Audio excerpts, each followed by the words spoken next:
Hello दोस्तों, स्वागत है आज के लेक्चर में। आज का लेक्चर है हमारा सेकंड लेक्चर। फर्स्ट लेक्चर में हमने आपको कराया था वैद्युत आवेश क्या होता है। आज हम पढ़ेंगे वैद्युत आवेश संरक्षण का नियम क्या होता है फ्रेंड्स। तो न ज़्यादा समय ना लेते हुए चलते हैं, वीडियो को स्टार्ट करते हैं फ्रेंड्स। तो समझते हैं पहले कि वैद्युत आवेश संरक्षण का नियम। ठीक है, तो वैद्युत संरक्षण आवेश का नियम क्या होता है। तो फ्रेंड्स अभी आपने पढ़ा था कि वैद्युत आवेश क्या होता है। अब पढ़ेंगे हम वैद्युत संरक्षण का नियम। ठीक है, तो संरक्षण का नियम क्या होता है। तो ठीक है, तो संरक्षण का मतलब मैं बता दूं थोड़ा सा डिम्पल में ही थोड़ा सा बताया जाए कि फ्रेंड्स इसके बारे में कि ना तो हम करंट को उत्पन्न कर सकते हैं, ना ही हम करंट को नष्ट कर सकते हैं। बस उसको हम क्या चेंज कर सकते हैं या परिवर्तन कर सकते हैं। ठीक है, तो हम देखते हैं डेफिनेशन। डेफिनेशन क्या कहती है। डेफिनेशन में वही लिखा है जो मैंने आपको बताया अभी। ठीक है, तो देखते हैं डेफिनेशन क्या है। डेफिनेशन में कुछ इस प्रकार लिखा है कि इस नियम के अनुसार आवेश को ना तो उत्पन्न किया जा सकता है और ना ही नष्ट किया जा सकता है। एक प्रकार के आवेश को दूसरे प्रकार के आवेश में केवल परिवर्तन किया जा सकता है।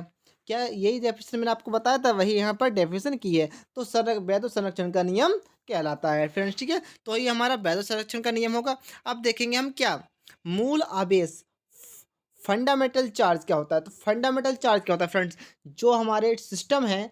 फंडामेंटल चार्ज के बारे में समझ लेते हैं थोड़ा सा कि जो हमारा कोई भी सिस्टम है, उस सिस्टम के अंदर जितने भी इलेक्ट्रॉन उत्पन्न होंगे वही हमारा क्या फंडामेंटल आवेश कहलाता है। ठीक है, फंडामेंटल चार्ज कहलाता है। क्यों, उत्पन्न जितने भी इलेक्ट्रॉनों की संख्या होगी वही हमारी क्या फंडामेंटल इलेक्ट्रॉन कहलाते हैं friends. Electron sorry, fundamental charge कहलाते हैं। तो अब देखते हैं डेफिनेशन क्या दे रखा है। डेफिनेशन कुछ इस प्रकार दे रखी है कि किसी आवेशित कण पर जितना न्यूनतम आवेश रह सकता है उसे मूल आवेश कहते हैं या फंडामेंटल चार्ज कहते हैं। इसे स्मॉल ई से प्रदर्शित करते हैं, जिसका मान ई का मान होता है हमारा 1.6 इंटू 10⁻19 कूलाम। ठीक फ्रेंड्स, ये हमारा इलेक्ट्रॉन हमारे नेगेटिव में भी हो सकते हैं और हमारे पॉजिटिव में भी हो सकते हैं। ठीक है, ठीक है, दोनों बातें हमारी नेगेटिव और पॉजिटिव। ठीक है, चलते हैं हम अगली तरफ की ओर। देखते हैं हमारा अगला सिस्टम क्या है। अगला सिस्टम पढ़ेंगे हम इसमें कि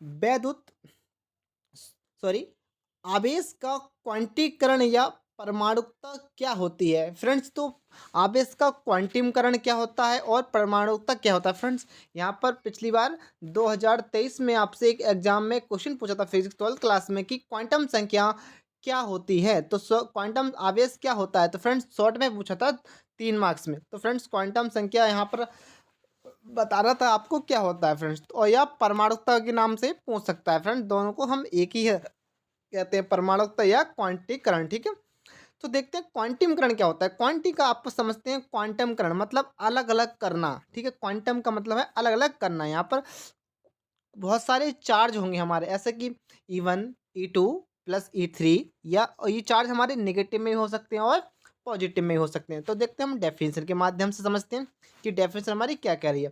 डेफिनेशन में कुछ इस प्रकार दे रखा है कि फ्रेंड्स कि आवेश को अनिश्चित रूप से विभाजित नहीं किया जा सकता है। किसी आवेशित कण पर आवेश electron comma 2 electron comma 3 electron dot dot n electron तक हो सकते हैं, लेकिन इसकी भिन्न के रूपों में कभी नहीं हो सकता। इसे ही आवेश का क्वांटीकरण या परमाणुकता कहते हैं। कहने का मतलब समझे फ्रेंड्स क्या कह रहा है। ठीक है, कहने का मतलब इनका कि जो भिन्न के रूपों में कभी नहीं हो सकते। भिन्न का मतलब है ये कभी हमारे अनुपात के रूप में हमारे ये नहीं हो सकते फ्रेंड्स। ठीक है, ये हमारे भिन्न के रूप में नहीं होंगे चार। जैसे कि भिन्न क्या मतलब देखो 1/2 + 4 2 5 2 4। ठीक है, ये हमारे इस प्रकार से नहीं हो सकता। ठीक है, ये क्या सीरीज में चलेंगे, क्या किस में सीरीज में चलेंगे। ठीक है, अनिश्चित रूप से विभाजित नहीं किया जा सकता इन्हें भी अनिश्चित रूप से। तो ये हमारे क्या पार्टिकल्स में ही रहेंगे आवेश। ठीक है, किसी भी पार्टिकल्स में ही रहेंगे फ्रेंड्स। ठीक है, तो ये हमारे क्या कहलाता है आवेश क्वांटम संरक्षण, इस क्वांटम या परमाणुकता कहते हैं, यह कहलाता है फ्रेंड्स। ठीक है फ्रेंड्स, आज की वीडियो में इतना ही। मिलते हैं एक नेक्स्ट वीडियो के साथ। जब तक जय हिंद, जय भारत, वंदे मातरम।